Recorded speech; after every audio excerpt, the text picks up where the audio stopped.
नमस्कार, मैं अभिषेक उपाध्याय। आप देख रहे हैं टॉप सीक्रेट। कभी आपने ये सोचा कि आखिरकार ये यूपी सरकार, योगी आदित्यनाथ की सरकार शिक्षकों को नौकरी दे क्यों नहीं पा रही है? साल 2018 के बाद से इस प्रदेश में शिक्षकों की एक भर्ती भी नहीं आई है। और आप कहेंगे कि 2018 में तो दी, तो वो 2018 की जो भर्ती थी वो भी इस सरकार की दी हुई भर्ती नहीं थी, वो पिछली सरकार का मसला था।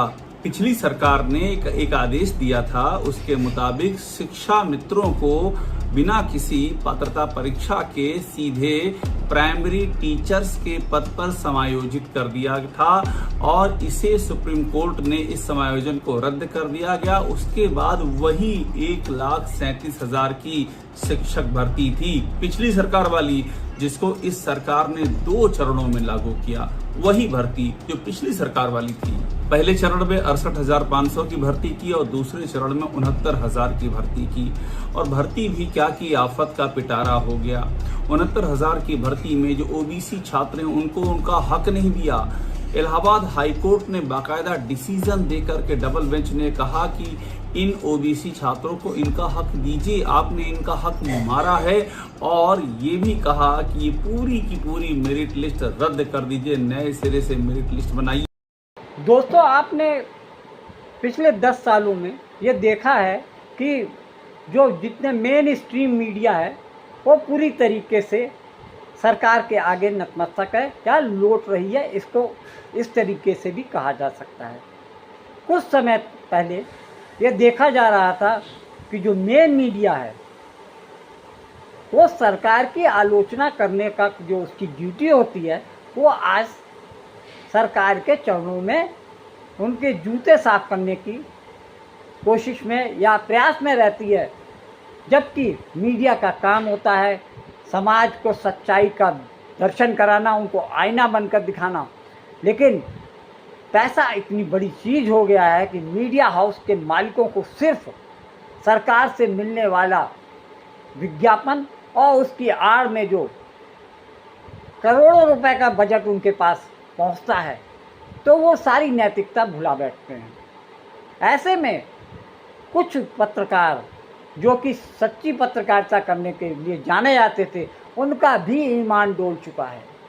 वो सिर्फ बात छिपाने के लिए पैसा लेते हैं और कुछ लोग सिर्फ सरकार की तारीफ करने के लिए पैसा लेते हैं। यानी कि आप सरकार के बारे में गलत मत बोलिए, ना गलत सुनिए। और दूसरी तरफ ऐसे लोग हैं जो सिर्फ सरकार की ही सुनते हैं, सरकार की ही बातें अपने चैनल पे चलाते हैं। ये पूरी की पूरी मेरिट लिस्ट रद्द कर दीजिए, नए सिरे से मेरिट लिस्ट बनाइए। आज तक वो मामला सुलझ नहीं सका है, सरकार समय रहते हुए फैसला नहीं ले सकी, मामला सुप्रीम कोर्ट में चला गया। इनफैक्ट जो ईडब्ल्यूएस कोटा होता है इस 69,000 शिक्षक भर्ती में, वो भी सरकार ने नहीं दिया। जबकि जब ये भर्ती, जिस समय इस भर्ती की प्रक्रिया शुरू हुई, जिस समय ये नोटिफाई हुई, उसके पहले ही इस प्रदेश में ईडब्ल्यूएस कोटा लागू हो चुका था। इसके बाद भी उन छात्रों को उसका लाभ नहीं दिया। जब वो भाग करके पहुंचे इलाहाबाद हाईकोर्ट, तो हाईकोर्ट ने कहा हाँ, हम ये मानते हैं कि आपको ये लाभ मिलना चाहिए था, लेकिन सरकार ने उस समय नहीं दिया। अब तो सब नियुक्तियां हो चुकी हैं, लोग नौकरी कर रहे हैं, अब आपको ये लाभ नहीं दे सकते हैं। तो ये मैंने आपको वाकया इसलिए बताया कि जो नौकरी दी उसमें भी पारदर्शिता कहीं नहीं दिखी। और 2018 के बाद से तो आज तक नौकरी निकली ही नहीं है। आप सोचिए आखिरकार क्यों नहीं निकल रही है नौकरी। और इस बीच में जो डीएलएड करके बैठे हुए हैं, डिप्लोमा इन एलिमेंट्री एजुकेशन, उनके हाल क्या हैं? कभी आपने सोचा है कि हर साल कितने छात्र डीएलएड करके अपने सपनों का अपनी आंखों के सामने खून होता हुआ देखते हैं? हर साल 2 से 3 लाख छात्रों का ये आंकड़ा है जो डीएलएड पास करते हैं। उसके बाद जो पात्रता परीक्षा होती है टीईटी, उसको भी पास करते हैं और इंतजार करते हैं कि उनको नौकरी मिले। और आप सोचिए आंकड़ा कितना बढ़ता जा रहा है। 2018 के बाद से कोई नौकरी नहीं आई है। 7 साल हो गए, करीब 14 लाख, 15 लाख या इससे भी ज्यादा अनुमान है कि छात्र इंतजार कर रहे हैं, डीएलएड करके बैठे हुए हैं। और अब तो आलम यह आ गया है कि छात्रों का डीएलएड से ही यकीन उठ गया है। डीएलएड को आपको समझा दूं मैं, डीएलएड का मतलब होता है डिप्लोमा इन एलिमेंट्री एजुकेशन, यानी कि ये 2 साल का पाठ्यक्रम होता है। इस पाठ्यक्रम को पूरा करने के बाद जो युवा होते हैं वो प्राइमरी शिक्षक बनने की अहर्ता रखते हैं। तो ये 2 साल का जो पाठ्यक्रम है, एक जमाने में इसको बीटीसी कहते थे, बेसिक टीचर्स ट्रेनिंग, अब डीएलएड कहते हैं। ये कितना कीमती होता है ये मध्यम वर्ग के लोगों से पूछिए, कि निम्न मध्यम वर्ग के आयु वर्ग के लोगों से पूछिए कि इस पाठ्यक्रम के लिए किस तरह से उनके घर वाले उनको पिंच करते हैं कि भैया ये कर लो, बहिनी ये पढ़ाई कर लो। इस तरीके से पिछले 5-7 साल से ये देखा जा रहा है कि अब तो लोग, जनता भी गोदी मीडिया के नाम से ऐसे लोगों को जानती है, लेकिन जब अति हो जाती है ना, तब कितना भी बिना रीढ़ का पत्रकार होगा उसको भी शर्म आने लगती है। ऐसे ही एक पत्रकार अभिषेक उपाध्याय के बारे में सभी जानते हैं। वो ज़मीन से जुड़कर एक चैनल में राजनीतिक संपादक के पद पे पहुंचते हैं और उनका नाम पूरे देश में रहता है, लेकिन परिस्थितियां कुछ ऐसी होती हैं कि एक रिपोर्ट दिखाने पर सरकार उनके पीछे पड़ जाती है। सरकार ये नहीं चाहती कि कोई भी मीडिया हाउस या कोई भी रिपोर्टर उनके खिलाफ में उनकी कमियों को उजागर करे। बस वो तो सिर्फ वो चाहती है उनकी नीतियों को रिपोर्टर अपनी जुबान से कहें। टीवी चैनल पे सुबह से शाम तक सिर्फ सरकार की आरती होनी चाहिए, उसके बारे में चरण वंदन होना चाहिए।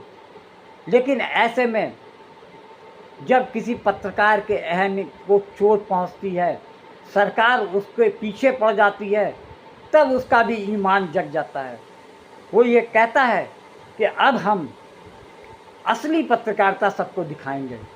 आपको याद होगा कि अभिषेक उपाध्याय जो लखनऊ के रहने वाले हैं, अपनी रिपोर्टिंग के लिए जाने जाते थे, लेकिन यूपी सरकार के खिलाफ एक रिपोर्ट जो चली, उन्होंने सिर्फ अपने एक शो में ये बता दिया किस तरीके से सरकार एक जाति वर्ग को सपोर्ट कर रही है। इस बात को लेकर उन्होंने जो रिपोर्ट सबमिट की और इत्तेफाक से वो रिपोर्ट चली और उस पर सरकार नाराज़ भी हुई। इतना ही नहीं, उन्होंने अभिषेक उपाध्याय के खिलाफ में एक गंभीर धाराओं में मुकदमा दायर कर दिया। पुलिस ने उनके घर पे दबिश दी और जब किसी तरीके से उनको सुप्रीम कोर्ट से राहत मिली, उसके बाद उन्होंने ये फैसला कर लिया कि वो सरकार की कलई खोल के रखेंगे, वो सरकार को सरेआम नंगा कर देंगे। अभिषेक उपाध्याय ने अपना एक यूट्यूब बनाया टॉप सीक्रेट, उसके जरिए वो ये दिखा रहे हैं कि सरकार किस किस जगह पे कितनी गलत है। उनकी खामियों को उजागर करने के लिए अभिषेक उपाध्याय ने कसम खा ली है, हर रिपोर्ट पर योगी सरकार को वो नंगा करके छोड़ेंगे। ये बात अभिषेक उपाध्याय और उनके समर्थकों ने बहुत पसंद की और उनका चैनल इस समय बड़े चैनलों में जाना जाता है। यूट्यूब में उनकी अच्छी हैसियत है। और इस वीडियो में मैं जो अभिषेक उपाध्याय की जिस रिपोर्ट को शामिल कर रहा हूँ, उसको देखकर, उसको सुनकर जिस तरीके से गोदी मीडिया की सांसें ऊपर नीचे होने लगी हैं, उन्हीं को उसको देखकर सरकार की भी सांसें उखड़ने लगी हैं। तो मेरा आपसे अनुरोध है कि अभिषेक उपाध्याय की इस रिपोर्ट को आप अंत तक देखें, तभी आपको समझ में आएगा कि सरकारें किस तरीके से अपने कर्तव्यों से दूर होकर हिंदू मुस्लिम और धर्म की आस्था के नाम पर अपनी सत्ता और राजनीतिक रोटियां सेकने के लिए एकजुट है। हो रहा है जब प्राइमरी में टीचर्स जितनी जरूरत है उतने नहीं हैं। हर साल रिटायरमेंट हो रहा है, हर साल हजारों टीचर रिटायर हो रहे हैं। प्राइमरी की पढ़ाई जो इस देश की शिक्षा व्यवस्था की नींव है, वहां पर बेसिक सुविधाओं का अभाव होता जा रहा है। क्योंकि जब इतने ज्यादा शिक्षक के पद खाली रहेंगे तो आप आखिरकार किस तरह से पढ़ाएंगे। और सरकार का आलम ये है कि सरकार प्राइमरी टीचरों की जगह शिक्षा मित्रों अनुदेशकों से काम चला रही है, जिनको कि काफी कम पैसा देना पड़ता है, जिनका मानदेय प्राइमरी टीचर की तुलना में बेहद कम होता है और उनको प्राइमरी टीचर का दर्जा नहीं दिया जाता है। लेकिन आप इस सरकार की शातिरपना देखिए, जब विधानसभा में ये पूछा गया कि कितने पद खाली हैं, तो सरकार ने कहा सिर्फ 45,000 पद खाली हैं। और सरकार ने ये भी कहा कि 22:1 का हमारा छात्र और शिक्षक का रेशियो है। 22:1 यानी कि 22 छात्रों पर 1 शिक्षक है हमारे पास। अब ये आंकड़ा सरकार ने कैसे लिया? सरकार ने इसके लिए शिक्षा मित्रों को भी जोड़ लिया, अनुदेशकों को भी जोड़ दिया। आप उनको प्राइमरी टीचर का दर्जा नहीं देते हैं, आप उनको उनके हिस्से की तनख्वाह नहीं देते हैं। लेकिन जब विधानसभा में अपनी बात समझानी हुई और ये जो आप कह सकते हैं एक कलंक आ रहा है कि आप नौकरी भी दे रहे हैं टीचर्स को, तो आपने शिक्षा मित्रों को भी जोड़ दिया और आपने अनुदेशकों को भी जोड़ दिया और इस तरह से सरकार ने वाहवाही लूटने की कोशिश की। और ये हाल तब है जब यूपी कर्ज के मामले में चोटी के राज्यों में है। सबसे अधिक कर्ज, जो कर्ज की 2024 की लिस्ट है उसके मुताबिक सबसे नंबर 1 पर तमिलनाडु है। तमिलनाडु पर 8.3 लाख करोड़ का कर्ज है, जबकि यूपी पर 7.7 लाख करोड़ का कर्ज है। सवाल ये इतना ज्यादा कर्जा है, आपने इतने संसाधन ले लिए तो ये पैसे जा कहाँ रहे हैं? और ये किस दौर में हो रहा है? ये उस दौर में हो रहा है जब बड़े बड़े बिल्डरों के, उद्योगपतियों के, व्यापारिक प्रतिष्ठानों के हजारों करोड़ माफ किए जा रहे हैं। हमने एक के बाद एक स्टोरी दिखाई थी, आप देखिए इन स्टोरियों का हम आपको इन स्टोरियों का जो पहला पन्ना है वो आपके सामने रख रहे हैं। आपको दिखेगा किस तरह से वेब मेगा सिटी 2700 करोड़ रुपए उसको सरकार को देने थे, उस डिमांड नोटिस को संशोधित कर दिया गया। किस तरह से मारुति एजुकेशन ट्रस्ट के 170 करोड़ माफ कर दिए गए। 13 अन्य आवंटियों को ले ले तो ये राशि हजारों करोड़ में हो जाती है।